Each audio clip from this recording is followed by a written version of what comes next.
Hello everyone. अहिले चाहिँ गर्मी एकदमै बढेको छ अनि हजुरहरुकोतिर कस्तो छ गर्मी? एकदमै गर्मी बढेको छ।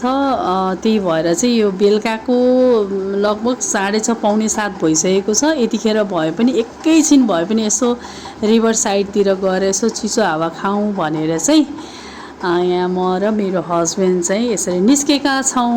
आज चाहिँ शनिबार पनि हो अनि यो एकदमै गर्मीको बेला भएर पनि होला खोलामा चाहिँ एकदमै धेरैजना हुनुहुन्थ्यो है। यो गर्मी छल्न एकैछिन भए पनि सबैजना खोला किनारमा यसो हावा खान आउनु भएको होला पक्कै पनि।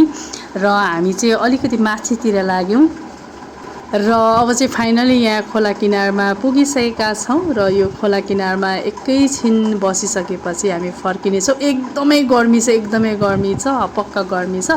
अब एकैछिन भए पनि यहाँ खोलामा चाहिँ चिसो पानीमा खोलाको किनारमा बस्दाखेरि चाहिँ एकैछिन पनि भए पनि एकदमै शीतल हुन्छ भन्ने सोचेर नै आएका छौँ र फाइनली खोलामा पुगिसकेका छौँ। अनि एकदमै रमाइलो अनि एकदम शीतल अनुभव भयो र यो खोलाको पानी चाहिँ एकदमै चिसो पनि छ र एकैछिन चाहिँ म मजाले यसरी चिसो पानीमा एकैछिन रमाए पनि यति गर्दाखेरि पनि यस्तो आनन्द भयो। ओ माई गड, धेरै पछि गएको पनि हो म यो खोलाको साइडमा चाहिँ, तर के गर्नु ढिला गएको भएर है 7 बजिसकेको थियो खोला किनारमा पुग्दाखेरि।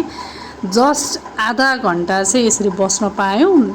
यो भिडियो सुट गर्दा गर्दै रातै परिसकेको थियो, तर पनि मैले यति चाहिँ सेयर गर्नको लागि भनेर क्लिक गर्न भ्याएकी छु।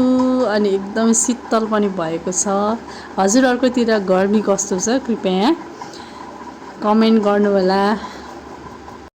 र साँच्चै नै यो एकैछिन आधा घन्टा भए पनि एकदम माइन्ड पनि फ्रेस भयो अनि एकैछिन भए पनि शीतल भयो। म चाहिँ यसरी मजाले खोलामा खुट्टा डुबाएर पनि बसेँ, एकदमै आनन्द भयो, एकदमै रमाइलो भयो। र नेक्स्ट टाइम चाहिँ अलिकति अझ बढी टाइम लिएर आउने छु भन्दै भन्दै भन्दै मन नलाग्दै पनि आधा घन्टा जति पछि चाहिँ यहाँबाट हामी फर्कियौँ। खोलामा लगभग 7 बजे आइपुगेको हामी 7:30 बजे चाहिँ हामी फर्किसकेका थियौँ। ओके, आजलाई चाहिँ यति नै। Bye bye everyone, next time भेटौँला।